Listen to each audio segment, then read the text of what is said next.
মির্জা সাদনান শাহরিয়ারকে বিয়ে করতে না চাওয়ার কারণ কি? বয়সের ডিফারেন্স? লম্বাটে বলিষ্ঠ সুপুরুষ সাদনান সাহারিয়ারের প্রশ্নে অষ্টাদশী কন্যা প্রিয়তার মুখের বুলি ফুরিয়ে এলো। এই প্রশ্নের উত্তর কি দেবে, কোনো জবাব খুঁজে পেল না। এমনিতেই এই সুদর্শন পুরুষ সাদনান ভাইকে জমের মতো ভয় পায় অষ্টাদশী কন্যা প্রিয়তা, সেখানে আজ এই পুরুষকে বিয়ে করতে হবে। ভাবতেই প্রিয়তার গলা শুকিয়ে এলো।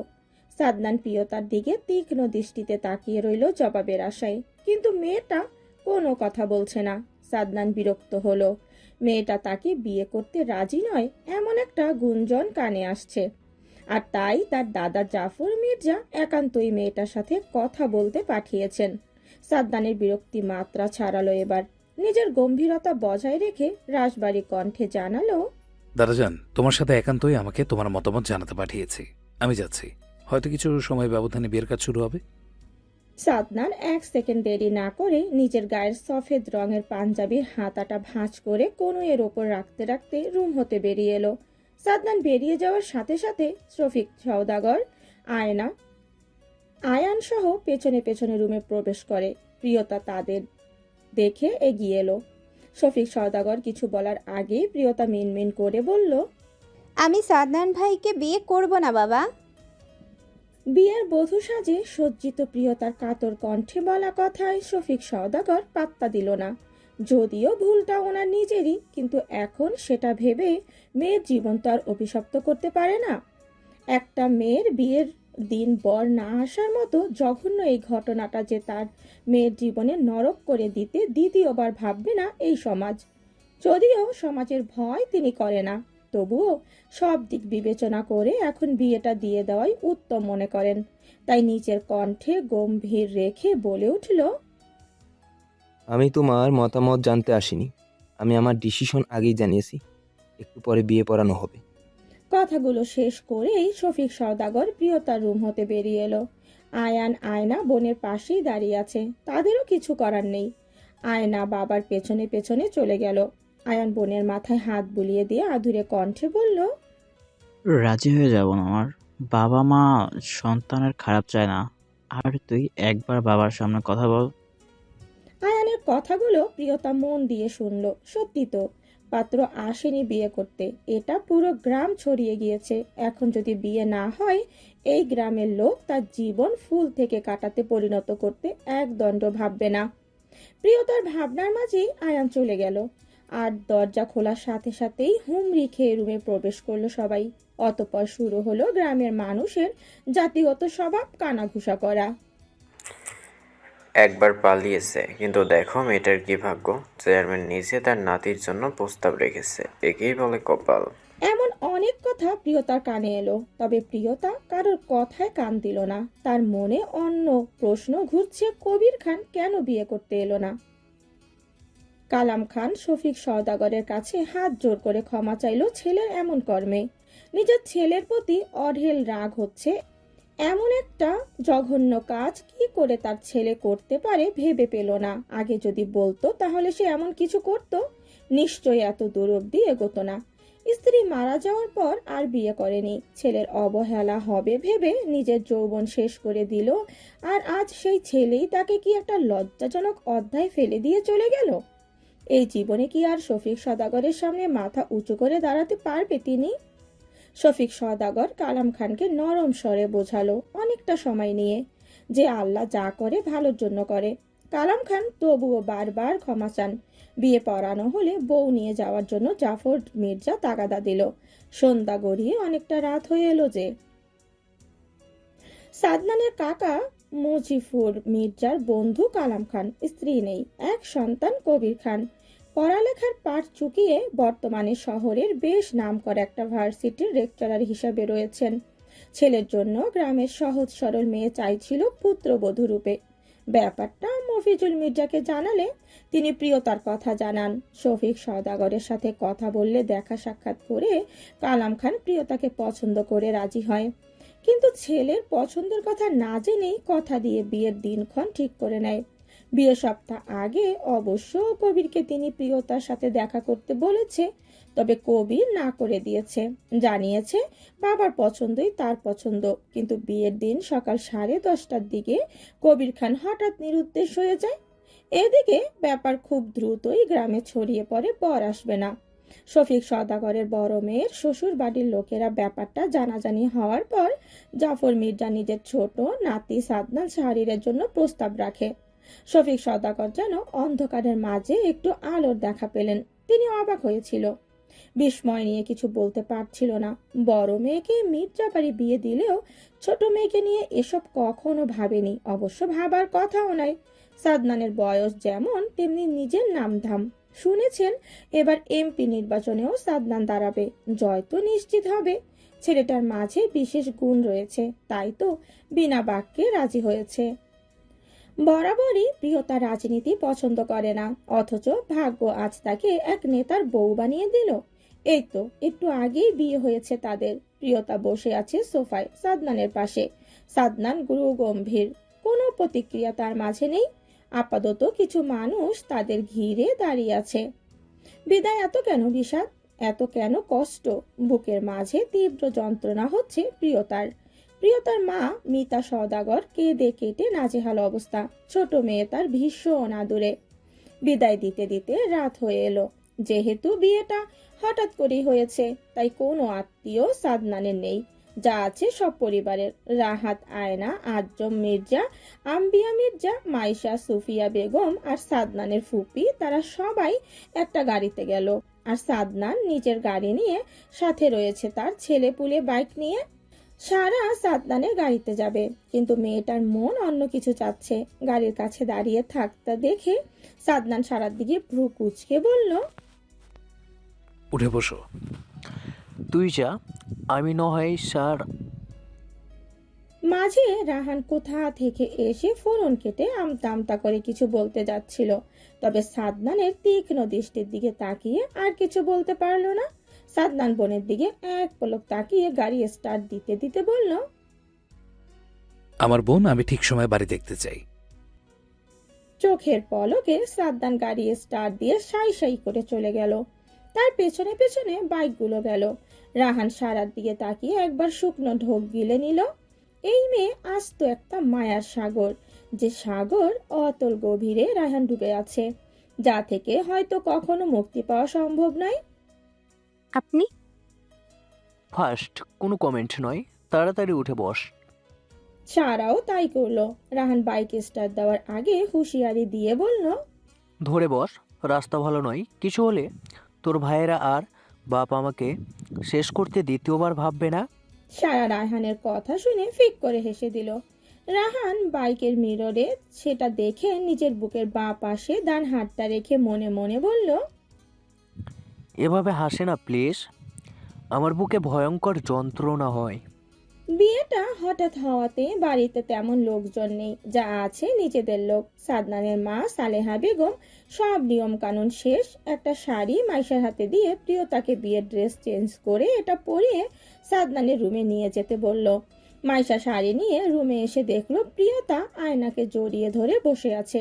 মাইশা নিজেও এসে বসলো। টুকটাক কথা বলে শাড়িটা রেখে গেল। আয়নাকে অবশ্য বলে দিয়েছে শাড়িটা পরিয়ে দিতে, কিন্তু আয়নাকে রাহাত ডাকছে। আয়নার আর রাহাতের 2 বছরের বাচ্চা ইনিয়া কান্না করছে, তাই আয়না হন্তদন্ত হয়ে ছুটে গেল। শাড়ি সেভাবেই পরে রইল। প্রিয়তা শাড়ির দিকে তাকিয়ে আছে। গায়ে ভারী একটা শাড়ি, মাথায় চমৎকার একটা দোপাট্টা, মুখে রয়েছে কৃত্রিম সাজ। এত সবে প্রিয়তার অবস্থা করুন। ফ্রেশ হতে পারলে হয়তো ভালো লাগতো। কথাগুলো ভাবতে ভাবতে প্রিয়তা বিছানার ওপর রাখা শাড়িটা নিয়ে ওয়াশরুমে চলে গেল। ঝর্ণা ছেড়ে দাঁড়িয়ে রইল সেখানে। এদিকে হাতে শাড়িও রাখতে ভুলে বসে। যতক্ষণ কথাটা মাথায় আসছে ততক্ষণে শাড়ি পুরোপুরি ভিজে গিয়েছে। রুম হতে হঠাৎই পুরুষালী কণ্ঠস্বর ভেসে এলো প্রিয়তার। বুঝতে 1 সেকেন্ড সময় লাগলো না সাদনান ভাই রুমে আসছে। সাদনান ফোনে কারোর সাথে কথা বলতে বলতে রুমে প্রবেশ করে। এক হাতে গায়ে থাকা পাঞ্জাবিটার বোতাম খুলতে খুলতে পুরো রুমে একবার নজর বুলিয়ে নিল। কাঙ্ক্ষিত মানুষটাকে দেখতে না পেয়ে ভ্রুজোড়া কুঁচকে আসে। পরপরই ওয়াশরুম হতে পানি পড়ার শব্দ বুঝতে পারছে। প্রিয়তা ওয়াশরুমে রয়েছে, কিন্তু এত রাতে মেয়েটা করছেটা কি? সাদনান অত শত চিন্তা বাদ দিয়ে ফোনের ওপাশের ব্যক্তিটাকে পরে এটা নিয়ে কথা বলছি বলেই ফোনের লাইন কেটে ফোন সেন্টার টেবিলে রেখে ওয়াশরুমের দরজায় খটখট শব্দ করে জিজ্ঞেস করলো, এত রাতে তুমি শাওয়ার নিচ্ছ? প্রিয়তার সাদনানের কণ্ঠ শুনে জান বেরিয়ে আসার জোগাড়। কিছু বলার মতো শব্দ খুঁজে পাচ্ছে না। একবার নিজের শরীরের দিকে তাকিয়ে আবার দরজার দিকে তাকালো। বেশ অনেকক্ষণ সময় নিয়ে অপরাধী কণ্ঠে জানালো, শাড়ি ভিজে গিয়েছে। সাদনান দরজা হতে সরে দাঁড়ালো। সাদনান প্রিয়তার কথা ঠিক মানে বোঝে না। শাওয়ার নিয়েছে, শাড়ি তো ভিজবেই, এখন শুকনো কাপড় পরলেই তো হয়। তবে সাদনান মুখে জিজ্ঞেস করলো, আর কিছু নেই? একটা নিয়ে এসেছিলাম, সেটাই ভিজে গিয়েছে। তুমি বেরিয়ে এসো, আমি মায়ের কাছ থেকে শাড়ি নিয়ে আসি। সাদনান কথাগুলো বলে রুম হতে বেরিয়ে গেল। প্রিয়তা ভেজা শাড়ি পরে সেভাবেই বেরিয়ে এলো। পুরো রুম পানি ভিজে জপজপে হয়ে যেতে লাগলো। সাদনান একটা ছাই রঙের শাড়ি হাতে রুমে প্রবেশ করতেই বিরক্তে কপালে ভাঁজ পড়ে। ভরাট কণ্ঠে গুরু গম্ভীর স্বরে বলল, এটা নিয়ে পড়ে এসো। সাদনান কথা শেষে শাড়িটা নিয়ে এগিয়ে আসে। প্রিয়তা সাদনানের পায়ের দিকে তাকিয়ে ঠাহুর করতে পারে। প্রিয়তা একটু পিছিয়ে গেল। সাদনান প্রিয়তাকে পিছিয়ে যেতে দেখে নিজের পাজরা স্থির করে, ভ্রু কুঁচকে নেয়।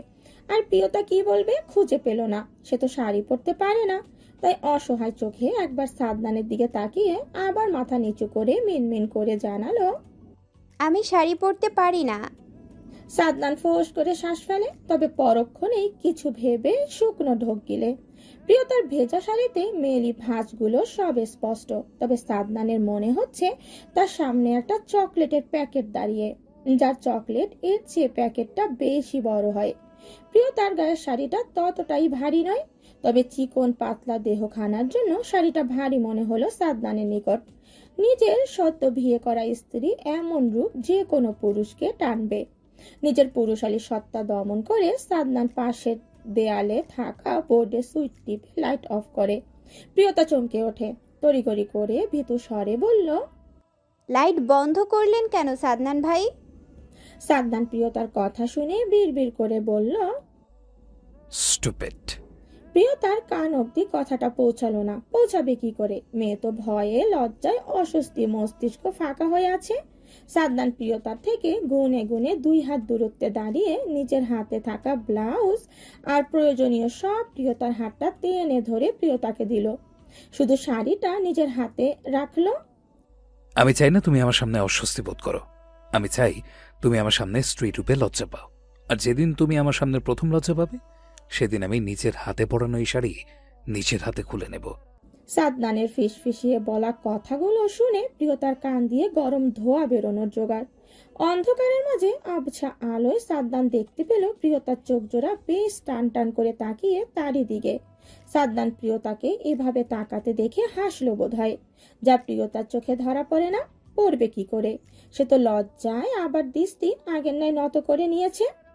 সাদনান উল্টো ঘুরে দাঁড়িয়ে এক হাত কোমরে আরেক হাত মাথার পেছনে রেখে তাগেদা দিয়ে বলল, ফার্স্ট ভেজা কাপড় চেঞ্জ করো। প্রিয়তা কাপা কাপা হাতে তাই করে। আর বাইরে থেকে ব্যালকনি দিয়ে আসা অল্প আলোর কারণে সেটা প্রিয়তার ওপর পড়ে, যার ফলে প্রিয়তার ছায়াটা না চাইতেও সাদনানের নজরে আসে পাশের পর্দাটায়। সাদনান ধপ করে চোখ বন্ধ করে নিল। সে চায় না এখন এমনি কিছু হয়। তাহলে বারবার কেন মেয়েটা তাকে উস্কে দিচ্ছে? সে তো পুরুষ, সেখানে নিজের বিয়ে করা স্ত্রী এমন অবস্থায় নিজেকে কন্ট্রোল করা কতটা কষ্টসাধ্য এই মেয়ে কি সেটা জানে? সাদনানের ভাববার মাঝেই প্রিয়তার বার কয়েক মিনমিন করে ডাকলো সাদনানকে। শেষমেশ না পেরে সামান্য জোরেই ডাকলো, সাদনান ভাই। সাদনান চমকালো, পেছনে ফিরে বলল। প্রিয়তা নিজের 2 হাত সামনে দিয়ে রেখেছে। সাদনান ঠোঁট এলিয়ে হাসলো, তবে এর পর মুহূর্তে কি হবে ভেবে হাসি বিলীন হয়ে ঠোঁটের কার্নিশে হতে নিজের হাতের শাড়ি ভাঁজ খুলে এগিয়ে গিয়ে হাতের শাড়ির আঁচলটা গুজে দিল প্রিয়তার কোমরে। সাদনানের হাতের স্পর্শে কেঁপে উঠল প্রিয়তার সর্বাঙ্গ। সাদনান সেটা ঠিক বুঝতে পারল, তবে নিজেকে শক্ত করে প্রিয়তা থেকে যথেষ্ট দূরে দাঁড়িয়ে শাড়িটা পেঁচিয়ে নিল প্রিয়তার কোমরে। বলিষ্ঠ পুরুষ সাদনানের বুকে প্রিয়তার শরীরটা স্পর্শ পেল। সাদনান কুচিগুলো সেগুলো প্রিয়তার হাতে দিল। প্রিয়তা কাঁপা কাঁপা হাতে সেগুলো কোনো রকম গুজে নিল। সাদনান নিচে বসে প্রিয়তার কুচিগুলো ঠিক করে উঠে দাঁড়িয়ে চট করে ওয়াশরুমে চলে গেল। প্রিয়তা সেভাবে থেকেই এগিয়ে গিয়ে লাইট অন করে। ড্রেসিং টেবিলের সামনে দাঁড়িয়ে নিজেকে ঘুরে ফিরে দেখতে লাগলো। বেশ ভালোই লাগছে, তবে আঁচলটা বেশ লম্বা হয়েছে। প্রিয়তা ভেজা কাপড়গুলো ফ্লোরে। প্রিয়তা আশেপাশে কোনো ঝুড়ি আছে কি না দেখে নিল। না, কিছু নেই। প্রিয়তা ভাবলো সাদনান ওয়াশরুম থেকে বেরিয়ে এলে সেগুলো ধুয়ে নেবে, কিন্তু প্রিয়তার ভাবনায় এক বালতি পানি ঢেলে হঠাৎ ওয়াশরুমের দরজা খুলে অর্ধনগ্ন সাদনান বেরিয়ে এলো। কোমরে একটা হালকা গোলাপি রঙের তাওয়াল পেঁচিয়ে। প্রিয়তা সাদনানের দিকে তাকিয়ে রইল। মূলত বেহায়া চোখ জোড়া প্রিয়তাকে দৃষ্টি সরিয়ে নিতে দিল না। উদম শরীরে বুকের ঘন কালো পশমগুলো মারাত্মক সুন্দর দেখতে লাগছে প্রিয়তার নিকট। সাদনান প্রিয়তাকে এভাবে তাকাতে দেখে গম্ভীর কণ্ঠে বলল, আমাকে দেখা শেষ হলে ব্যালকনি থেকে টাওয়াল এনে চুলগুলো মুছে নাও। কথাটা বলতে বলতে সাদনান প্রিয়তার ভেজা কাপড়গুলো হাতে নিয়ে ওয়াশরুমে চলে গেল। প্রিয়তা বোধগম্য হচ্ছে না। ব্যাপারটা বুঝতে প্রিয়তার ঠিক কত সময় লাগলো প্রিয়তা জানে না, তবে সাদনান ভাই তার কাপড় ধুতে নিয়েছে এটা যেন তার বিশ্বাস হচ্ছে না। কোথায় ভেবেছে বিয়ের পর হয়তো সাদনান ভাই তার সাথে ঠিক করে কথাও বলবে না, সেখানে এত সব যেন প্রিয়তার স্বপ্ন মনে হচ্ছে। রাত আনুমানিক 10:30টার মতো বাজে। কবির খান সওদাগর বাড়ি এসে পৌঁছালো। কালাম খানও আজ সওদাগর বাড়ি রয়েছে। তিনি ছেলেকে দেখে রেগে গেল, তবে শফিক সওদাগর কালাম খানকে বুঝিয়ে সুজিয়ে রুমে পাঠিয়ে দিল। আর মিতা সওদাগর আগে কবিরকে ফ্রেশ হতে বলল। কবির তাই করলো, ফ্রেশ হয়ে খাবার খেয়ে নিল। এর মধ্যে কবির ঠিক আন্দাজ করতে পারলো বিয়েটা তাহলে সত্যি হয়েছে মির্জা সাদনান শাহরিয়ারের সাথে। আর তাকেও যে মিথ্যা খবর দিয়ে এখান থেকে খুব দক্ষতার সঙ্গে সরিয়ে দেওয়া হয়েছে সেটাও বুঝতে পারে, তবে সে বিষয়টা কারোর সাথেই শেয়ার করলো না। কবির শফিক সওদাগরকে অনুতপ্ত স্বরে বলল, আমি সত্যি লজ্জিত, তবে জরুরি কিছু কাজ থাকে আমাকে সকালে চট্টগ্রাম যেতে হয়েছে। আমি অত্যন্ত দুঃখিত আঙ্কেল। শফিক সওদাগর কবিরের কথায় জানালো, দেখো বাবা, যা হয়েছে ভুলে যাও। আল্লাহ যা করে ভালোর জন্য করে। সাদনান সকালে ঘুম থেকে উঠে নিজের বুকের ওপর বউয়ের অস্তিত্ব টের পেল। এক ছিলতে হাসি ঠোঁটের কোণে ফুটে ওঠে। নিজের মাথাটা সামান্য উঁচু করে প্রিয়তার মাথার চুলের ভাঁজে নিজের অধৈর্যরা ছুঁয়ে দিল। নিজের ওপর থেকে সরিয়ে প্রিয়তাকে নিজের একটা বাহুর ওপর রেখে একপাশে ফিরে শুয়ে প্রিয়তার মুখের ওপর থেকে সাবধানের সহিত এলোমেলো হয়ে থাকা ছোট ছোট চুলগুলো সরিয়ে দিয়ে অপলক তাকিয়ে রইল বউয়ের মুখ পানে। গোলগাল ছোট্ট মুখটা ঘুমন্ত অবস্থায় দারুণ মায়াবী লাগছে দেখতে। সাদনান একবার বউয়ের কপালে আলতো করে নিজের অধৈর্যরা ছুঁয়ে দিল। প্রিয়তা নড়ে চড়ে ওঠে। সাদনান চুপ করে তাকিয়ে থাকে। এর মধ্যে হঠাৎ সাদনানের ফোনটা বেজে উঠল। সাদনান তড়িগড়ি করে বালিশের নিচ থেকে ফোন বের করে সাইড বাটনে চাপে। অতঃপর আলগোছে প্রিয়তাকে বালিশে শুয়ে নিজে বিছানা ছেড়ে নিঃশব্দে ব্যালকনিতে চলে গেল। ফোনে অনেকটা সময় কথা বলে সাদনান রুমে এসে ফ্রেশ হতে চলে গেল। সকাল 7:30 বাজে তখন। সাদনান ফ্রেশ হয়ে এসে রেডি হয়ে প্রিয়তার দিকে তাকিয়ে গিয়ে প্রিয়তার ললাটে ফের ওষ্ঠদায় ছুঁয়ে দিল। নিজের মুখটা এগিয়ে নিয়ে প্রিয়তার কানের কাছে বিড়বিড় করে বলল, দ্রুত ফিরে আসার চেষ্টা করবে, ভিন্ন কিছু দেখার অপেক্ষা। কথা শেষ সাদনান মুচকি হেসে রুমের দরজা খুলে বেরিয়ে গেল। সাদনান আর জাফর মির্জা বাড়ি নেই। সেই সকালে দাদা নাতি কোথায় বেরিয়েছে, হয়তো কোনো জরুরি কাজে। সামনে ইলেকশন। প্রিয়তা বিকেলটা আয়না, মাইশা আর ইনিয়ার সাথে কেটে গেল। বেলা 11টা নাগাদ আবার আয়ান বোনকে দেখতে এসেছিল। প্রিয়তা তখন ভীষণ খুশি হয়েছিল। পরক্ষণেই ভাই চলে যাওয়া মনও খারাপ হয়েছিল। তবে বড় বোন সাথে রয়েছে, আর বিয়ের পর স্বামীর বাড়ি মেয়েদের নিজের বাড়ি, তাই যত দ্রুত সম্ভব সবাইকে আপন ভেবে সংসারে মন দেওয়া শ্রেয়। এমনটাই আম্বিয়া মির্জা উপদেশ দিয়েছে প্রিয়তাকে। প্রিয়তা শুধু চুপচাপ শুনে গিয়েছে। হয়তো সত্যি। রাতে রান্না প্রিয়তা শাশুড়ির হাতে হাতে গিয়ে সাহায্য করলো। আয়না নিজের মেয়েকে দেখছে। প্রিয়তা অবশ্য পরে সালেহা বেগম আর সুফিয়া বেগম ঠেলাঠেলিতে রান্নাঘর থেকে নিজের ঘরে এলো বাধ্য হয়ে। প্রিয়তা রুমে আসার পর কি মনে করে আলমারি খুলে সেখান থেকে একটা ট্রাউজার, একটা নীল রঙের গেঞ্জি নামিয়ে বিছানায় রেখে দিয়ে নিজে গিয়ে ব্যালকনিতে দাঁড়িয়ে রইল। বেশ অনেকটা সময় পর একটা গাড়ি এলো বাড়িতে। আদনানের ব্যালকনিতে হতে বাড়ির গেট একদম বরাবর হওয়ায় প্রিয়তার নজরে এলো। সাদনান গাড়ি থেকে নেমে দারোয়ানের হাতে চাবি দিয়ে একবার নিজের রুমের ব্যালকনির দিকে তাকিয়ে বাঁকা হাসলো। অতঃপর জাফর মির্জাকে সাথে নিয়ে বাড়ির ভেতরে চলে এলো। প্রিয়তা সাদনানকে এদিকে তাকাতে দেখে ভাবুক হলো। মানুষটা বড্ড রহস্যময়। প্রিয়তা ব্যালকনি থেকে রুমে আসার সঙ্গে সঙ্গে সাদনান রুমে এসে দরজা আটকে নিজের গায়ের পাঞ্জাবির বোতাম খুলতে খুলতে কৌতূহলী নিয়ে বলল, মনে হচ্ছে আমায় মিস করছিলে ব্যালকনিতে দাঁড়িয়ে। প্রিয়তা ভ্যাবাচাকা খেলো।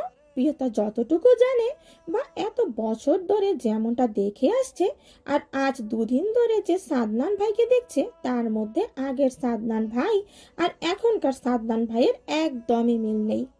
স্বভাবসুলভ সাদনান গম্ভীর, খুব কম কথা বলে আর ভীষণ রাগী। সেখানে এমন মানুষটাই এই স্বাভাবিক আচরণ প্রিয়তার নিকট বড়ই অবাক আর অস্বাভাবিক লাগছে।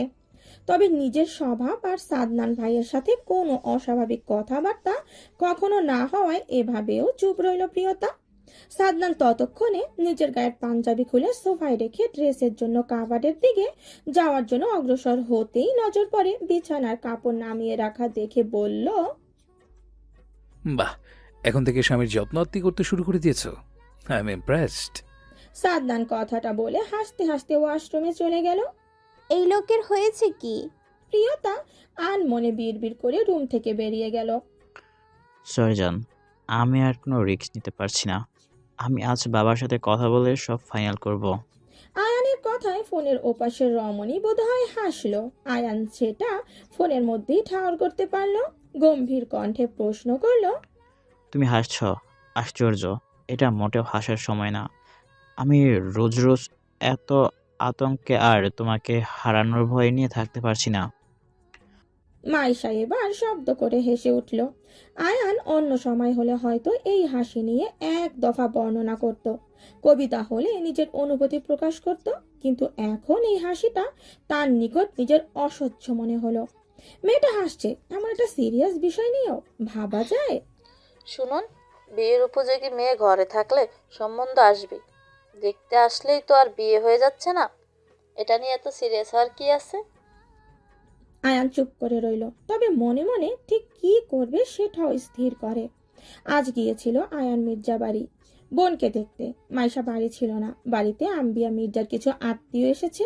মূলত মাইশাকে দেখতে হবে হঠাৎ করেই। আয়ান তখন থেকে অস্থির। আয়ানকে কোনো প্রত্যুত্তর না করে না শুনে মাইশা ভ্রু কুঁচকে জিজ্ঞেস করলো, কিছু বলছেন না কেন? অনেক রাত হয়েছে, তুমি ঘুমিয়ে পড়ো। মাইশা ঘড়ি দেখলো, সত্যি রাত অনেক হয়েছে। তাই রোজকার মতো ভালোবাসি বলে আয়ান ফিরতে আমিও ভালোবাসি বলে ফোন কাটে। আয়ান ফোন রেখে বাবা মায়ের রুমের উদ্দেশ্যে হাঁটা ধরে। রাত তখন অনেকটা। শফিক সওদাগর নিজের অভ্যাস মোতাবেক রুমে বসে বই পড়ছিল। মিতা সওদাগর তখন ঘুমিয়ে পড়েছে। আয়ান গিয়ে দরজায় নক করতেই শফিক সওদাগর ভেতরে প্রবেশ করার অনুমতি দেয়। আবার মনে মনে একটু চিন্তিত হয়, এত রাতে ছেলে কেন এসেছে ভেবে। বাবা, আমি বিয়ে করব, কাল মেয়ে দেখতে যাবে। আয়ান রুমে প্রবেশ করে কোনো ভনিতা না করে সোজাসুজি জানিয়ে দিল, কিসব বলছো? মাথা ঠিক আছে? রাত কটা বাজে দেখেছো তুমি? কেন? তুমি আর মা তো এতদিন বিয়ের জন্য পাগল করে দিচ্ছিলে। আমি তো বনুর বিয়ের পর করবো বলেছি, তাহলে এখন এসব কেন বলছো? শফিক সওদাগর নড়ে চলে বসলো। বই বন্ধ করে চোখের চশমাটা একটু ঠেলে দিয়ে গম্ভীর কণ্ঠে জিজ্ঞেস করলো। শফিক সওদাগর এক পর্যায়ে এসে চুপসে গেল। হ্যাঁ, তা ঠিক, তবে ছেলে এত রাতে কেন এসব নিয়ে পড়েছে? বিয়ে করবে এটা তো সকালেও বলা যেত। তারা কি বারণ করেছে যে বিয়ে করাবে না? তাই রাত বিরাতে এসে তাদের রাজি করানোর চেষ্টা করছে। ততক্ষণে মিতা সওদাগর ঘুম থেকে উঠে গিয়েছে। ছেলে আর স্বামীর কথোপকথন শুনে ব্যাপারটা বোঝার চেষ্টা করলো, সফলও হলো। ছেলের পক্ষ নিয়ে বলল, হ্যাঁ ঠিক, আমরা তো চাই বাবা। বাবা, তোর মেয়ে পছন্দ হয়েছে?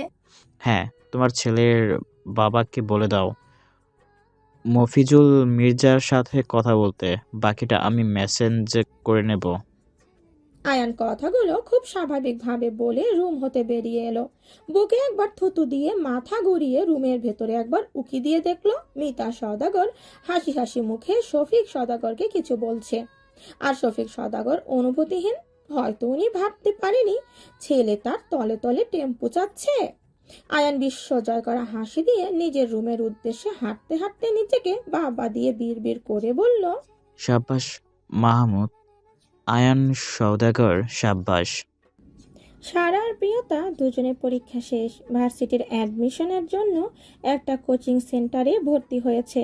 আজ সারা কোচিংয়ে গেলেও প্রিয়তা এ ব্যাপারে কোনো কথা বলেনি। সুফিয়া বেগম অবশ্য চেয়েছিলেন প্রিয়তা সারার সাথে যায়, কিন্তু শাশুড়ির ওপর দিয়ে কোনো কথা বলতে পারেনি। আম্বিয়া মির্জা বেশ আগেরকার দিনের মানুষ, মেয়েদের লেখাপড়া নিয়ে ওনার বেশ আপত্তি। আয়নাকে বিয়ের পর আর পড়তে দেয়নি। মাইশাকেও বিয়ে দেওয়ার কথা ছোট ছেলেকে বলেছে, কিন্তু মফিজুর মির্জা একমাত্র মেয়েকে এত তাড়াতাড়ি বিয়ে দিতে রাজি নয়। মেয়ে যখন পড়ছে পড়ুক না, মেয়েকে তিনি পড়াশোনা করাতে চায় বেশি। প্রিয়তা বোনের কাছে শুনেছে এ নিয়ে মফিজুল মির্জা মায়ের সাথে একটু মন কষাকষি চলছে। আজও সাদনানকে প্রিয়তা ঘুম থেকে উঠে সকালে দেখেনি। রাতেই তো মানুষটা তাকে বুকে নিয়ে ঘুমালো, অথচ সকালেই উধাও। অবশ্য আজ দুপুরে বাড়িতে খাবার খাবে বলে শুনেছে প্রিয়তা। এর কারণ আজ শফিক সওদাগর সহ মিতা সওদাগর এসেছে মির্জা বাড়ি। উদ্দেশ্য জানা নেই, তবে বিয়ে হয়েছে আজ নারিয়র যাওয়ার কথা প্রিয়তার, হয়তো সেই নিমন্ত্রণ করতেই এসেছে। আম্বিয়া মির্জা মনে মনে স্থির করে আজ যদিও যায় তো কাল ফিরে আসার কথা জানিয়ে দেবে। প্রিয়তা বাবা মাকে পেয়ে প্রচুর খুশি, সাথে নিজের বাড়ি যাবে। দুপুরে সাদনান আর জাফর মির্জা সহ সব পুরুষরা বাসায় এলো। সাদনান ফেরার সময় সাথে করে অবশ্য আয়ানকেও নিয়ে এসেছে। রায়হানের মা এতে ভীষণ খুশি। এই খুশির কারণ কি মাইশা জানে? ফুপ্পি নিজের মেয়ে রিধির জন্য আয়ানকে বেশ পছন্দ করেছে। মেয়ের ফাইনাল পরীক্ষা শেষ, দেশে এলে বিয়ের কথাবার্তা এগুবে এমনটাই তিনি দুই ভাইজির সাথে শেয়ার করেছে। মাইশা কিচ্ছু বলেনি, তবে সারা তখন ফুসফুস করেছে মেয়ে তার অন্য কাউকে ভালোবাসে, আর মা এদিকে মেয়ের বিয়ে ঠিক করেছে। এমনিতে রাহানের মা ভীষণ ভালো মানুষ। স্বামী শহরে থাকে, চাকরি সূত্রে বিয়ের পর থেকে স্বামী সন্তান নিয়ে বাবা বাড়িতেই রয়েছে। কখনো এসব নিয়ে কোনো ঝামেলা হয়নি ভাই বা ভাবিদের সাথে। সারা ফুসফুস করার কারণ ছেলে যে এদিকে দামড়া হয়েছে সে খবর আছে, আর মেয়েকে বিয়ে দেওয়ার জন্য এক্ষুনি পাত্র নির্ধারণ করে রেখেছে। দুপুরে সবাই খাবার একসাথে খেলো, বড়রা সবাই বৈঠকে বসলো, মেয়েরা সবাই বিদায় নিল। শফিক সওদাগর তক্ষুনি জাফর মির্জার সাথে আয়ানের জন্য মাইশাকে চেয়ে কথাখানা পেরে নিল। মফিজুর গম্ভীর, তবে তিনি কোনো জবাব দিল না, সময় চাইল মেয়ের মতামত নিয়ে জানাবে। সওদাগর বাড়ির সবাই সায় দিল। বিকালের দিকে সওদাগর বাড়ির সবাই চলে গেল, আর সাদনান সন্ধ্যায় প্রিয়তাকে নিয়ে যাবে বলে জানালো। সবাই চলে গেলে প্রিয়তা রুমে এসে নিজের কিছু কাপড় লাগেজে নিল, সাথে সাদনানের জন্যও নিল। সাদনান তখন রুমে এলো, একটু রেস্ট করে আবার বেরোবে। আজ মন্ত্রী ওয়াসিফ দেওয়ানের সাথে সাক্ষাৎ করবে, তিনি ডেকে পাঠিয়েছেন। সাদনান কথাগুলো ভাবতে ভাবতে রুমে এসে প্রিয়তাকে নিজের কাপড় ব্যাগে নিতে দেখে গম্ভীর কণ্ঠে জানালো, আমরা কাল সকালেই চলে আসবো, কাপড় নিতে হবে না। প্রিয়তার হাসি হাসি মুখটা ফাটা বেটুলের ন্যায় চুপসে গেল। কাপড় বের করে আবার সাদনানের গুলো কাভার্ডে আর নিজের গুলো লাগেজে রেখে দিল।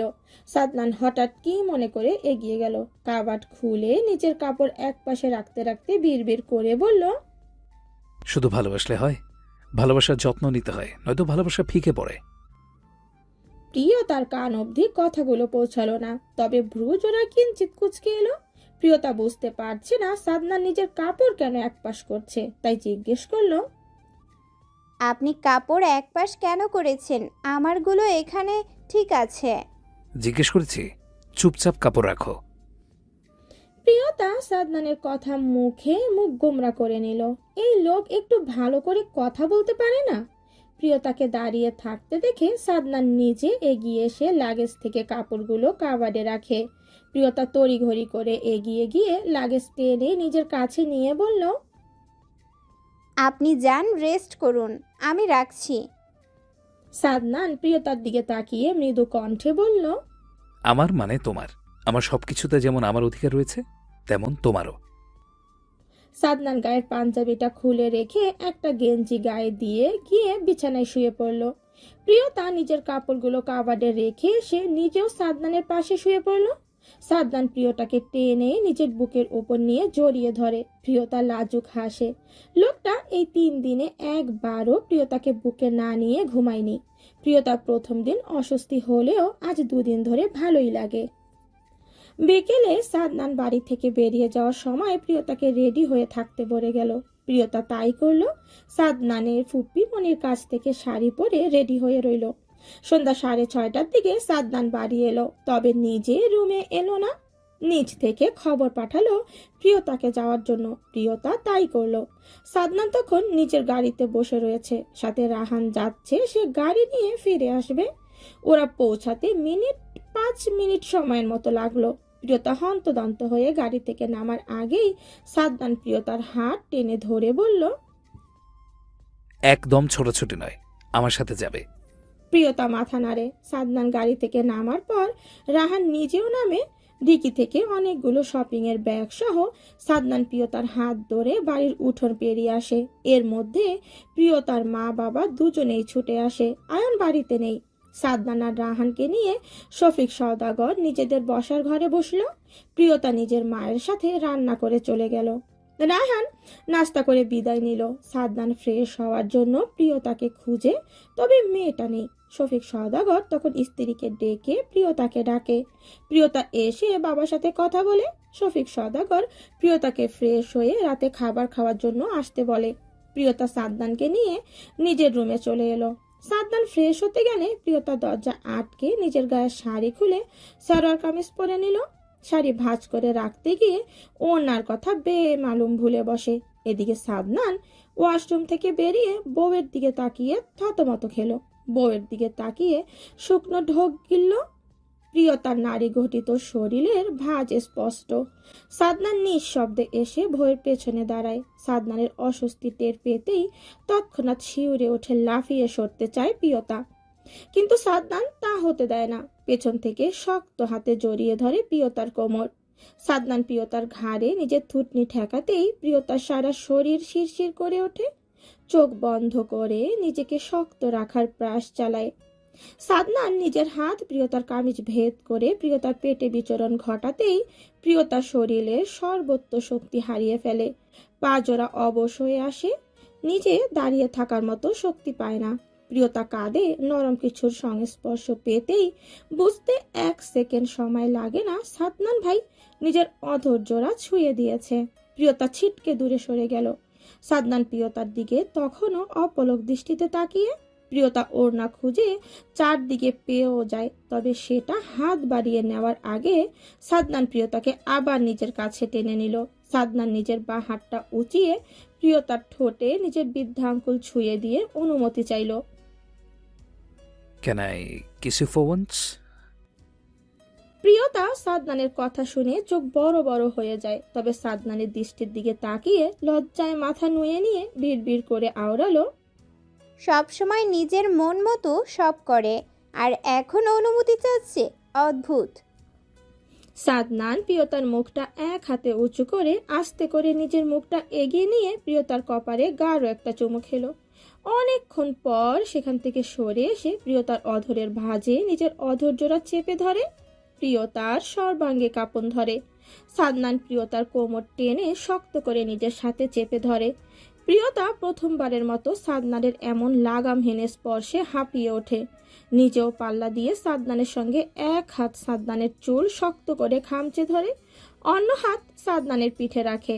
সাদনান সময় নিয়ে ইচ্ছে মতো নিজের রাজত্ব চালায় বউয়ের অধরে। সময় গড়ালো। এক সময় সাদনানের হাতের বাঁধন হালকা হয়। প্রিয়তার সুযোগ বুঝে সাদনানকে ঠেলে সরিয়ে ওয়াশরুমে চলে যায়। সাদনান প্রিয়তার এরূপ ব্যবহারে হেসে দিয়ে বিড়বিড় করে বলল, আমার জান, খুব দ্রুত তুমি নিচে থেকে আমার কাছে ধরা দেবে। সেই রাতে প্রিয়তা আর সাদনানের সাথে নিজের দৃষ্টি মিলাতে পারে না। রাতে খাবার শেষে নিজে আগে আগে রুমে এসে গুটি গুটি মেরে বিছানার এক পাশে শুয়ে পড়ে। সাদনান শ্বশুর আর আয়ানের সাথে বেশ সময় নিয়ে আড্ডা দিয়ে রুমে এলো। সাদনান রুমে এসে দরজা আটকে দিয়ে বিছানায় শুয়ে রোজগার ন্যায় বউকে জড়িয়ে ধরে। প্রিয়তা তখন ঘুমে বিভোর। সাদনান বউয়ের মারাময় মুখখানে তাকিয়ে থাকে। আজ থেকে 4 বছর আগে এই ছোট্ট গুলগাল মুখটার মায়ায় পড়েছিল সাদনান। সেদিন রাহাতের জন্য আয়নাকে দেখতে আসছিল মির্জাবাড়ির সবাই। সেদিন সাদনানের অনার্স ফাইনাল ইয়ারের লাস্ট এক্সাম ছিল। পরীক্ষা শেষে সোজা সওদাগর বাড়ি এসেছিল।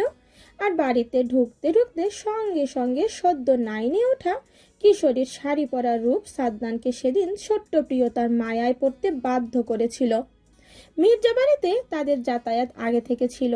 আজম্ম মির্জার সাথে শফিক সওদাগরের সেই ছোট্টবেলার বন্ধুত্বের খাতিরে দুই পরিবারের বেশ ভালো সম্পর্ক ছিল। আগে এই বাড়িতে আসা হলেও প্রিয়তার দিকে সাদনান কখনো মনে কোনো উদ্দেশ্য নিয়ে ছোট প্রিয়তার দিকে তাকায়নি। তবে সেই দিনের পর থেকে না চাইতেও সাদনান প্রিয়তার দিকে তাকালে নিজের পুরুষালী সত্তা নাড়িয়ে দিত। নিজের মনের কোথাও একটু এই রমণীতাকে টানত। নিজের সুন্দর সুশ্রী চেহারা আর শরীরের গঠন, নিজের পার্সোনালিটির জন্য কম বেশি প্রায় অনেক মেয়ে আশেপাশে ঘুরঘুর করত। তবে সাদনান নিজে কখনো তাদের প্রতি কোনো টান ফিল করতো না বলে পাত্তা দেয়নি। গম্ভীর আর নিজের স্বভাবসুলভ আচরণ, থমথমে কণ্ঠে কথা বলা পুরুষটা সত্যি সেই ছোট্ট প্রিয়তার জন্য মনে কিছু ফিল করত। তবে ব্যাপারটা পাত্তা দেয়নি, অবশ্য দেওয়ার কথাও নয়। বয়সের দিক দিয়ে দেখলে একদমই তো নয়। সারা আর প্রিয়তা দুজন একই সামনে পড়তো। তার উপর স্কুল যাওয়ার পথে সাদনানদের বাড়ি। প্রিয়তা স্কুল যাওয়ার সময় সারাকে নিয়ে যেত, বাড়ির ভেতর অবশ্য যেত না।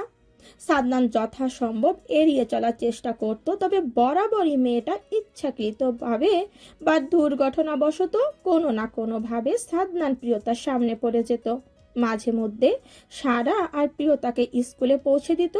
এভাবে দেখতে দেখতে আর সাদনান নিজের লুকানো অনুভূতির সাথে যুদ্ধ করতে করতে পিচ্চিটা কখন যে বড় হয়ে গেল সাদনান বুঝতেই পারেনি।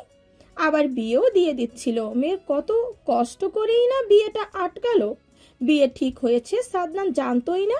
জানবে কি করে? সে তো তখন জরুরি কাজে বাইরে ছিল। ফিরে এলো বিয়ের আগের দিন রাতে। অবশ্য আয়ান সঙ্গে না থাকলে সম্ভবও হতো না কিছু। কদিন পর এই পিচ্ছি ভার্সিটির গণ্ডিতে পা রাখবে, ভাবা যায়? সাদনান কথাগুলো ভাবতে ভাবতে প্রিয়তার কপালে গাঢ় একটা চুমু খেলো। শক্ত করে জড়িয়ে ধরে নিজের সাথে মুখটা প্রিয়তার কানের কাছে নিয়ে ফিস ফিস করে বলে উঠল,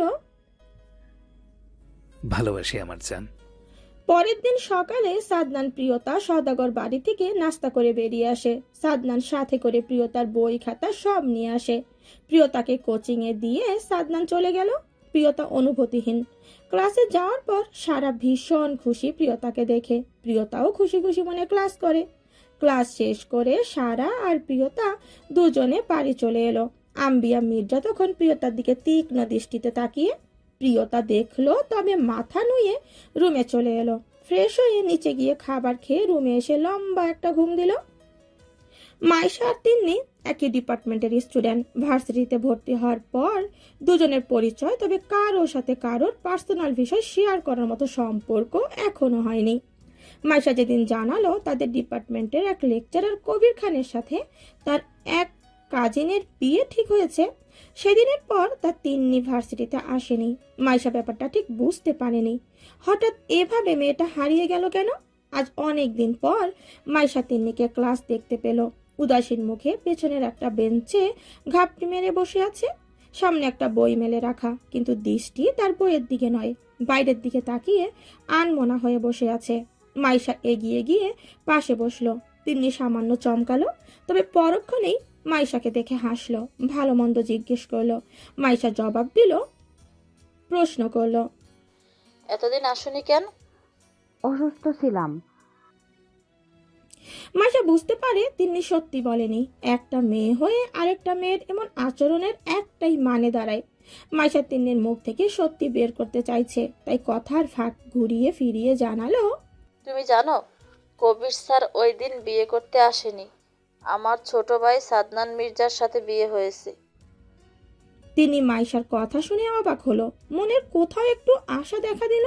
মনটা হঠাৎ ভালো হয়ে গেল, তবে বিস্ময় নিয়ে জিজ্ঞেস করলো, ভবিষ্যতে এমপি মির্জা সাদনান আমার ভাই। হ্যাঁ?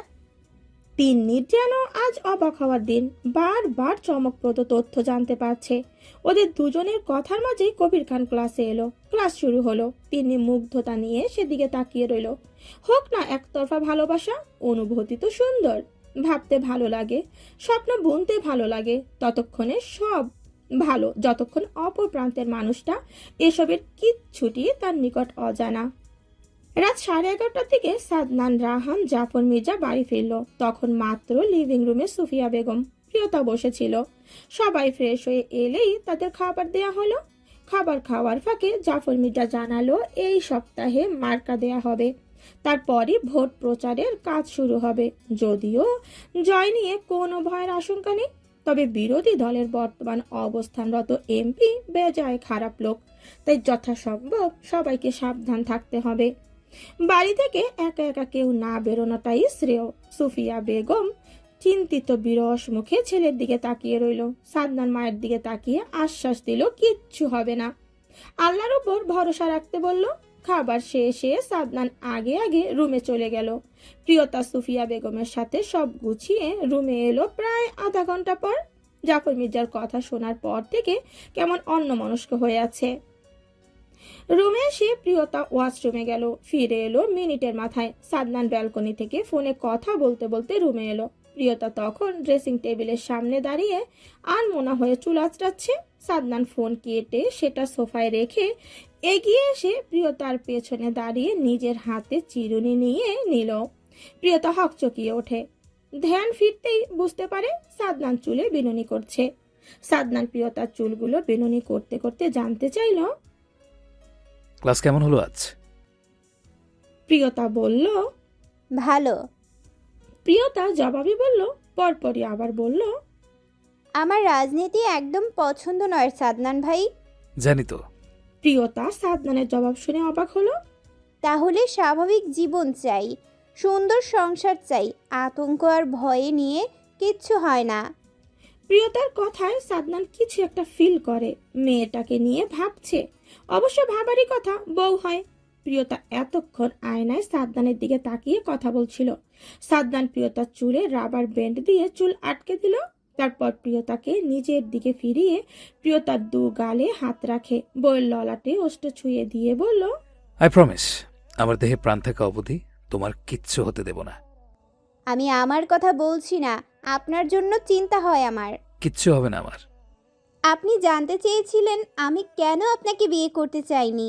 আমার একটা স্বাভাবিক জীবন চাইতাম, সেই জন্য বাবার পছন্দের পাত্রকে বিয়ে করতে রাজি হয়েছিলাম। অথচ ভাগ্য দেখুন, ঠিক আমাকে আপনার সাথে বেঁধে দিল।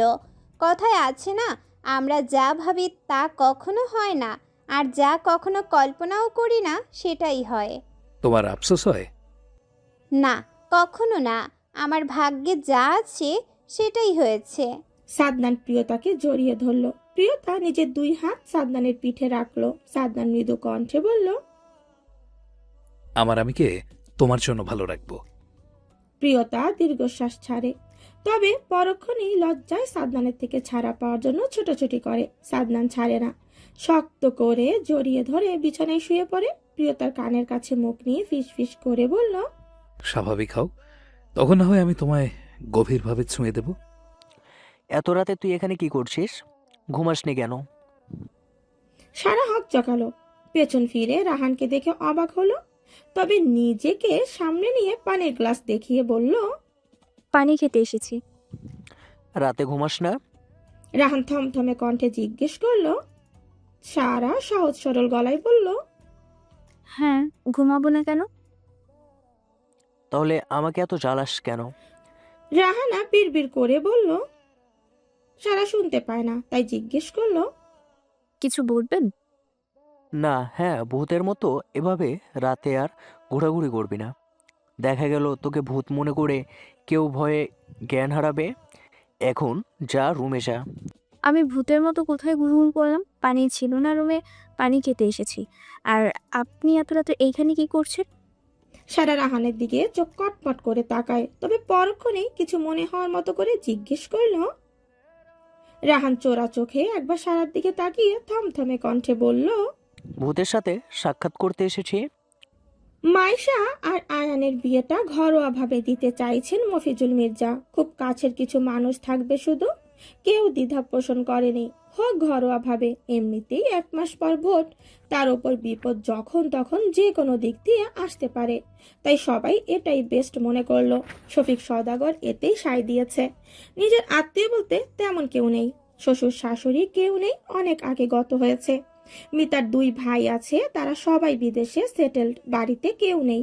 আর 2 মেয়ে, যে কোনো একজনকে নিয়ে যাবেন এমনটাই পরিকল্পনা। তবে বড় বোনকে নিয়ে আসার চেষ্টা করবে। ছোট মেয়ে নতুন, তাকে না আনা শ্রেয়। এখন আম্বিয়া মির্জার কাছে কথাখানি পারতে হবে। হলুদের দিন বিকেলে তিন্নি এলো মির্জা বাড়ি। তিন্নিকে বেশ আদর করলো সবাই। তিন্নি মাইশার রুমে বসেছিল, তখন প্রিয়তা এলো হাতে নাস্তার ট্রে। তিন্নি প্রিয়তার সাথে আগে থেকে পরিচিত, তাই চিনতে অসুবিধা হয়নি। তিন্নি প্রিয়তাকে টেনে নিচে পাশে বসিয়ে বেশ আদর করলো। মেয়েটা সত্যি একটা মায়ার খনি। যেখানে তিন্নি মেয়ে হয়ে প্রিয়তাকে এত ভালো লাগে, সেখানে কবিরের ভালো লাগবে এটাই স্বাভাবিক। কিন্তু তিন্নি তো আর জানে না কবির প্রিয়তাকে দেখেইনি। প্রিয়তা নিজেও অনেকক্ষণ আড্ডা দিল সবার সাথে, এরপর চলে গেল। আম্বিয়া মির্জা প্রিয়তাকে ডাকছে। শোন, বাইরের দিকটায় একদম যাবি না, ওদিকে বাইরের লোকজন বেশি। সারা শাড়ি পরে মাত্রই নিচে এসেছে, আর তখনই রাহান কথাটা বলল। বাড়ির ভেতরে মানুষ নেই বললেই চলে, সবাই হলুদের জায়গায়। সারা নিজেও শাড়ি পরে শাড়ি সামলাতে হিমশিম খায়, তাই হলুদ দিয়ে এসেই শাড়ি খুলে নেবে এমনটা ভেবেই রেখেছে। তাই বাধ্য হয়ে মেয়ের মতো মাথা নেড়ে বলল, আচ্ছা, আপুকে হলুদ দিয়ে চলে আসবো। আর এখন আমার পাঞ্জাবিটা আয়রন করে রেখে আয়, আমি হাতের কাজটা শেষ করে রেডি হব। সারা মুখ ভেঙচি কেটে বলল, পারবো না। আচ্ছা, বলবো তোর বাপকে তুই কাল আমার শার্ট গায়ে দিয়েছিস। সারা রাহানের কথা শুনে থমথমে খেলো। চোখ বড় বড় করে রাহানের দিকে একবার তাকিয়ে ফের লজ্জায় মাথা নিচু করে নিয়ে মিনমিন করে বলল, যাচ্ছি। রাহান শুধু বাঁকা হাসলো। পাশ কেটে যাওয়ার সময় ফিস ফিস করে বলল, ঠোঁটের লিপস্টিক লাগাবি না, যদি দেখেছি তো তোর সাথে সাথে তোর ঠোঁটকেও খবর মাইন্ডেড। সারার মাথায় কিচ্ছু ঢুকলো না, শুধু ফ্যাল ফ্যাল করে রাহানের যাওয়ার পথের দিকে তাকে। প্রিয়তা রেডি হয়ে রুম থেকে বেরোবে, ঠিক তখনই সাদনান রুমে প্রবেশ করে, যার ফলে দুজন দুজনের সাথে সজোরে ধাক্কা খেলো। ধাক্কার তাল সামলাতে না পেরে প্রিয়তা পড়ে যাচ্ছিল, তবে সাদনান সেটা হতে দিল না। শক্ত হাতে বউয়ের কোমর পেঁচিয়ে ধরে। প্রিয়তা ভয়ে সাদনানের পাঞ্জাবি খামচে ধরে। সাদনান থমকালো, বউয়ের দিকে তাকিয়ে হৃদস্পন্দনের অস্বাভাবিকভাবে ছুটতে লাগলো। প্রিয়তা হলুদের মাঝে লাল পাড়ের শাড়ি পরেছে, চোখে কাজল, ঠোঁটে হালকা গোলাপি রঙের লিপস্টিক, মাথায় একটা বেলি ফুলের মালা, যেটা সাদনান একটু আগেই রুমে রেখে গিয়েছে। প্রিয়তা তখন রুমে ছিল না। প্রিয়তা নিজেকে কারোর বাহুডোরে বুঝতে পেরে চোখ পিট পিট করে তাকায়। মানুষটা যে ওর নিজের ব্যক্তিগত পুরুষ বুঝতে বেগ পেতে হয় না। নিজেকে ছাড়ানোর চেষ্টা করে বলল, আপনি রেডি হয়ে নিন, আমি সব বিছানায় রেখে দিয়েছি। যাবে না, বসে থাকবে, আমি শাওয়ার শেষ করে আসছি। প্রিয়তা কোনো কিছু বলার আগেই সাদনান প্রিয়তাকে ছেড়ে দিয়ে একটা টাওয়াল হাতে ওয়াশরুমে চলে গেল। প্রিয়তা আর কি করবে? সাদনান ভাই যখন বলেছে তখন না বসে উপায় নেই, অজ্ঞতা বাধ্য হয়েই বিছানায় পা ঝুলিয়ে বসলো। সাদনান শাওয়ার নিয়ে প্রায় আধা ঘন্টা পর বেরিয়ে এলো। প্রিয়তা ড্যাব ড্যাব করে সেদিকে তাকিয়ে রইল। সাদনান তাওয়াল দিয়ে নিজের চুল মুছে পাঞ্জাবি গায়ে দিয়ে রেডি হলো, তবে বউয়ের কাণ্ড দেখে মনে মনে হেসে লুটোপুটি খাচ্ছে। এগিয়ে এসে প্রিয়তার মাথার ফুলটা ঠিকঠাক করে দিতে দিতে বলল, এভাবে তাকায় না যান, কিছু করে ফেলতে ইচ্ছে করে। প্রিয়তা লজ্জা পেল, তবে লজ্জা চেপে রেখে বলল, আমি মোটেও আপনার দিকে তাকাইনি। সাদনান হেসে উঠল। প্রিয়তা লজ্জা পেয়ে সাদনানকে ধাক্কা দিয়ে আগে আগে রুম থেকে বেরিয়ে এলো। সাদনান নিজেও হাসতে হাসতে পেছনে পেছনে নিচে এলো। লিভিং রুমে অনেক মানুষ, তবে সব মানুষ ছাপিয়ে প্রিয়তার নজর দুজন ব্যক্তির ওপর আটকে গেল। সাদনান প্রিয়তাকে পেছন থেকে নিজে প্রিয়তার সামনে দাঁড়ালো। সোফায় বসা কবিরের ভ্রু কুঁচকে এলো, বিরক্ত হলো। শাড়ি পরা রমণীটা দারুণ দেখতে। কবির ভাবে সাদনানের বোন হয়তো, কিন্তু পরক্ষণে কিছু মনে হতে সব পানির মতো স্পষ্ট হলো। বুঝতে একটু সময় লাগলো। এই সেই রমণী যার জন্য মির্জা সাদনান শাহরিয়ার তাকে মিথ্যা বলে চট্টগ্রাম পাঠিয়েছিল। সাদনান প্রিয়তার সামনে দাঁড়িয়ে ফিস ফিস করে বলল, মায়ের কাছে যাও। প্রিয়তা শুনল, রান্নাঘরে চলে গেল। সাদনান এগিয়ে গিয়ে কালাম খান আর কবিরের সাথে কথা বলে। কবির খুব স্বাভাবিক, তবে দৃষ্টি তার তীক্ষ্ণ। কথা বলা শেষ, সবাই নাস্তা খেয়ে হালকা হলুদের জন্য বাগানে চলে গেল। তবে কবির সবার পেছনে রইল। আর ঠিক তখনই তিন্নি মাইশার হাত ধরে দোতলা থেকে নামতে দেখা গেল। মাইশাকে শাড়ি পরিয়ে কাঁচা ফুলের গয়না পরিয়েছে। তিন্নি নিজেও শাড়ি পরেছে, তবে খুব নর্মাল। চুলগুলো বেনুনি করে এক পাশে এনে রেখেছে। সবার মাঝে কবিরের দৃষ্টি না চাইতো তিন্নির উপর পড়ল। মেয়েটা সাধারণ, সব সময় নর্মাল চলাফেরা করে, হয়তো এই জন্যই সবার নজরে পড়ে। তবে ক্লাসেও কবির খেয়াল করেছে মেয়েটা প্রায়ই ওর দিকে তাকিয়ে থাকে, যেমনটা এখন তাকিয়েছে। কিন্তু বেশিক্ষণ তাকিয়ে থাকে না, একটু পরপরই তাকায়। কবির কথাগুলো ভাবতে ভাবতে বাড়ি থেকে বেরিয়ে বাগানের একটা সাইডে গেল। সাদনান ফোনে কথা বলছিল। নিজের পেছনে কারো অস্তিত্ব টের পেয়ে ফোন রেখে বলল, হবু এমপি মির্জা সাদনান, ভীষণ দুর্দ লোক। সাদনান অন্যদিকে তাকিয়ে হাসলো কবিরের কথায়। কবির আবার বলল, আমার সাথে একবার সাক্ষাৎ করতে পারতেন। রাইট, কিন্তু কি বলুন তো, প্রেয়সীর রাজনীতি একদম পছন্দ নয়। কথা বলে দেখতে পারতেন। সময়টা আমাকে ফাঁকি দিতে চেয়েছিল। তাছাড়া আমার দাদাজান কখনো মেনে নিত না এমন পরিস্থিতি না করলে। কবির আর কিছু বলতে যাবে, তখনই সাদনানকে জাফর মির্জা ডাকলো। সাদনান চলে গেল। কবির সরল দৃষ্টিতে তাকিয়ে রইল সেদিকে। ভাগ্য নেই, তাই এসব ভেবে মন খারাপ করলো না। তবে মেয়েটাকে দেখে প্রথমবারের ন্যায় এক অদ্ভুত অনুভূতি হয়েছে।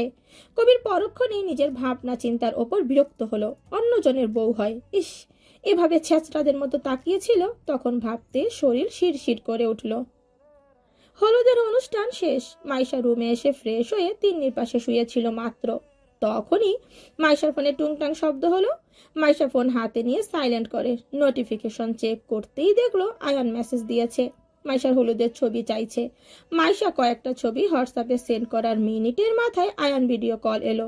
মাইশা কল ধরে লজ্জায় মাথা নুয়ে রাখলো। আয়ান ঘোর লাগা কণ্ঠে বলে উঠল, মেরে ফেলবে আমায়?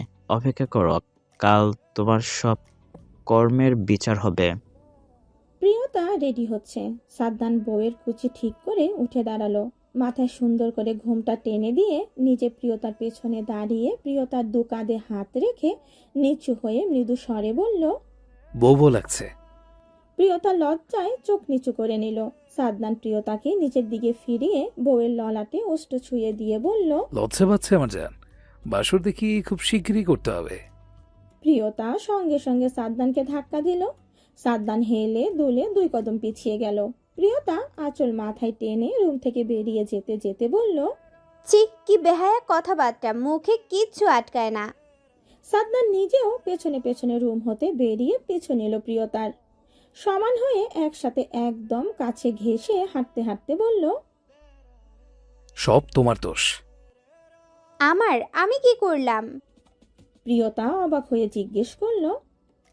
সাদনান মোহনীয় কণ্ঠে বলল, আমাকে না পড়িয়ে শান্তি নেই তোমার? এখন আমি কিছু বললে সব দোষ আমার। প্রিয়তা আর কিছু বলবে তার আগেই নজর পড়ে গেস্ট রুম থেকে কবির বেরিয়ে আসছে। গায়ে নীল রঙের একটা পাঞ্জাবি। প্রিয়তা দৃষ্টি নুয়ে নিল। কবির প্রিয়তার দিকে তাকিয়ে নিজেও চোখ সরিয়ে নিল। সাদনান কবিরের সঙ্গে কথা বলে আগে আগে কবিরকে নিয়ে নিচে চলে গেল। প্রিয়তা সারা রুমে চলে গেল। মাইশা তিন্নিকে একটা নীল জামদানি শাড়ি পরতে দিয়েছে। তিন্নি শাড়ি পরতে পারে না। রাহানের মা ভীষণ ভালো শাড়ি পরাতে পারে। সারা বলল, আপু, তুমি মনির কাছে যাও, পরিয়ে দেবে। সারা মাইশাকে সাজাচ্ছে, নয়তো সারা নিয়ে যেত। প্রিয়তাও এটা সেটা এগিয়ে দিচ্ছে। অজ্ঞতা বাধ্য হয়ে তিনি নিজেই একা একা নিচে এলো। রাহানের মা নিজে রেডি হবে মাত্র গোসল করে বেরিয়েছে। তিন্নি তখন শাড়ি হাতে রুমে প্রবেশ করে। ভদ্র মহিলা দেখেই বুঝতে পারে। মুচকি হেসে তিন্নিকে বলল, পাহাড় 7, তাড়াতাড়ি করো, আমাকে আবার মাইশাকে খাবার খাইয়ে দিতে হবে, নয়তো মেয়েটার আজ আর খাওয়া হবে না। মা একজন সারাদিন কাজ করে, একটা মাত্র মেয়ের বিয়ে, কোথায় মেয়েটাকে একটু সময় দেবে? বড়ভাবে কত করে বললো মেয়ের আশপাশে থাকার কথা। তিন্নি মনোযোগ দিয়ে শুনল। শাড়ি পরা শেষ। তিন্নি মুচকি হেসে বলল, ফুপি, আপনি আস্তে ধীরে রেডি হন, আমি গিয়ে মাইশাকে খাবার দিয়ে দিব। রাহানের মা হাসি খুশি মুখে বলল, আচ্ছা তুমি যাও, আমি রেডি হয়ে আসছি। তিন্নি রুম হতে বেরিয়ে উপরে আসার সময় আর চোখে একবার লিভিং রুমে তাকিয়ে থমকে গেল। কবির বসে আছে, দৃষ্টি তার ফোনের স্ক্রিনে। তিন্নি একবার নিচের দিকে তাকিয়ে আবার কবিরের দিকে তাকালো। কবির নজর তখন হঠাৎ তিন্নির উপর পড়ল। কবির থমথমে মুখ করে তিন্নির দিকে তাকিয়ে ভ্রু কুঁচকে এলো। তবে তিন্নির মায়াময় মুখখানে তাকিয়ে হৃৎপিণ্ডটা অস্বাভাবিকভাবে লাফাতে লাগলো। কবির দৃষ্টি সরিয়ে নিয়ে বিড়বিড় করে বলে উঠল, কি হচ্ছে এসব? কবির, বি কেয়ারফুল। ফোন হাতে উঠে দাঁড়াতেই সিঁড়ির দিকে নজর পড়তে কবির সেখানে তিন্নিকে দেখতে পেল না। তপ্ত শ্বাস ফেলে কবির বাড়ি থেকে বেরিয়ে এলো। এদিকে তিন্নি সোজা রুমে চলে এসেছে। স্যারের দৃষ্টিতে কিছু একটা ছিল যা তিন্নির ছোট হাড় নিতে পারছিল না, তাই তো পালিয়ে এলো। জামাই এসেছে কথাটা দোতলা ঘরে পর্যন্ত পৌঁছাতে দেরি।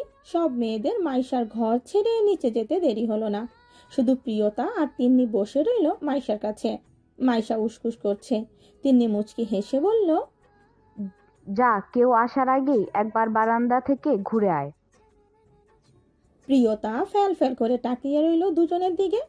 মাইশা প্রিয়তার গাল টেনে দিয়ে লেহেঙ্গা উঁচু করে বারান্দায় যেতে যেতে প্রিয়তাকে হুঁশিয়ারি দিয়ে বলল, খবরদার, প্রিয় যদি তোর ভাইকে এসব বলছি।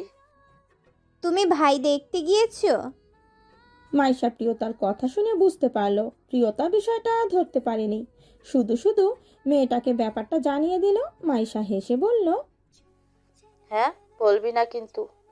আচ্ছা। প্রিয়তা ঘাড় নাড়ে। তিন্নি প্রিয়তার দিকে তাকিয়ে থাকে। মেয়েটা একদম সরল প্রকৃতির। কত বয়স? সদ্য তো এইচএসসি দিয়েছে। ওর বয়সী সারা কি চঞ্চল, অথচ এই মেয়েটা কত চুপচাপ। চেহারাটা যেমন দেখতে মায়াবী, ঠিক তেমন নরম মনটাও। তিন্নিকে কত সম্মান করে, যত্ন আত্মি কোনো ত্রুটি রাখছে না। কবির খান দারুণ সুন্দর, এই মেয়েটাকে বিয়ে কেন করতে আসেনি? তিন্নির ভাবনার মাঝেই সারা ছুটে এলো। পেছনে পেছনে রাহাত, আয়না, সাদনান সবাই এসেছে। বিয়ের কাজ শুরু হবে, তাই কনেকে নিয়ে যাওয়ার জন্য তাগেদা দিচ্ছে। সাদনান আর রাহাত এসে বোনকে আগলে নিয়ে নিচে এলো। সাদনান এর মধ্যে বার কয়েক বউয়ের সঙ্গে চোখেও ইশারায় আলাপ সেরে নিয়েছে। প্রিয়তা এমন কাণ্ড দেখে সাদনানকে পাগল পুরুষ উপাধি দিল মনে মনে। তবে এগুলো প্রিয়তার কাছে না চাইতেও দারুণ লাগলো। হৃদয়ে ভালো লাগার দোলা দিল। বিয়ে পড়ানো শেষ, খাওয়া দাওয়া শেষ, বউ নিয়ে বাড়ি যাওয়ার জন্য তোড়জোড় শুরু হলো। কেউ নিজের ঘরে নতুন মানুষের আগমনে খুশি মুখে উপচে পড়ছে, তো কারো বিদায়ের বিষাদে অশ্রুসিক্ত নয়নে বিদায় দিচ্ছে নিজের কলিজার রাজকন্যা। মাইশা আর আয়ানকে একটা গাড়িতে বসানো হলো, আর বাকি দুইটা দিয়ে বাকিরা সবাই। আয়ান সুফিয়া বেগমের সাথে শেষবার কথা বলে গাড়িতে বসে দরজা লাগিয়ে দিল। মাইশা তখনও কাঁদতে কাঁদতে বাবা মার হাত ধরে কিছু বলে যাচ্ছে। মফিজুল মির্জা আয়ানের দিকে অসহায় মুখে চেয়ে রইল। আয়ানের চাহনির মানে খুব ভালো করে বুঝতে পারল। চোখ ইছাড়ায় কিছু বলতেই মফিজুল মির্জা মেয়ের হাতে উল্টো পিঠে চুমু খেয়ে বলল, মাইশা তবুও কেঁদে চলেছে। আয়ান মাইশাকে টেনে নিজের কাছে নিল। সবাইকে বিদায় দিয়ে গাড়ি স্টার্ট করতে বলে ড্রাইভারকে। মির্জা বাড়ি থেকে সওদাগর বাড়ি গাড়ি দিয়ে গেলে 5-7 মিনিট লাগে, আর হেঁটে গেলে 15 মিনিটের মতো লাগে। খুব দ্রুত এসে পৌঁছালো বউয়ের গাড়ি। মিতা সওদাগর বেশ সম্মানের সহিত নিজের ছেলে বউকে ঘরে তোলে। প্রতিবেশী প্রায় অনেক লোকজন জড়সড় হয়েছে বউ দেখার জন্য, তাই মাইশাকে লিভিং রুমে বসানো হলো। মাইশা অস্থির, কান্না করার ফলে মাথা ব্যথা, সাথে এত অচেনা মানুষের ভিড়ে অস্বস্তি হচ্ছে। অনেকক্ষণ এভাবে বসে থাকার পর আয়ানের দেখা মিলল। কয়েক ঘন্টা আগেই এই লোকটার সাথে একটা পবিত্র বন্ধনে আবদ্ধ হয়েছে। নিজের ভালোবাসার মানুষটাকে নিজের স্বামী রূপে হালালভাবে পেয়েছে। কথাগুলো ভাবতেই মাইশার দেহ জুড়ে ভালো লাগার অনুভূতি খেলে গেল। মাইশা আয়ানের দিক থেকে চোখ ঘুরিয়ে রান্নাঘরের দিকে তাকিয়ে দেখলো মিতা সওদাগর আয়ানের সাথে ইশারায় কিছু বলছে। আয়ান আবার উপরে চলে গেল। এর একটু পর মিতা সওদাগর এলো। মূলত আয়ানের ইশারায় বলা কথা ছিল মাইশাকে রুমে পাঠানোর বার্তা। মিতা সওদাগর বুঝতে পারে বউর কথা চিন্তা করেই ছেলে বউকে ফ্রেশ হওয়ার জন্য তাগেদা দিচ্ছে। মিতা সওদাগর মাইশাকে নিজের রুমে এনে ফ্রেশ করিয়ে একটা জামদানি শাড়ি পরিয়ে নিজের হাতে খাবার খাইয়ে দিল। রাত 9:30 নাগাদ মাইশাকে কিছু মেয়ে মিলে আয়ানের রুমে দিয়ে গেল। আয়ান তখন কিছু ফাইল দেখছিল সোফায় বসে। মাইশা রুমে এসে দরজা বন্ধ করে এগিয়ে এসে আয়ানকে সালাম দিল। আয়ান সালামের জবাব দিয়ে মুচকি হেসে বলল,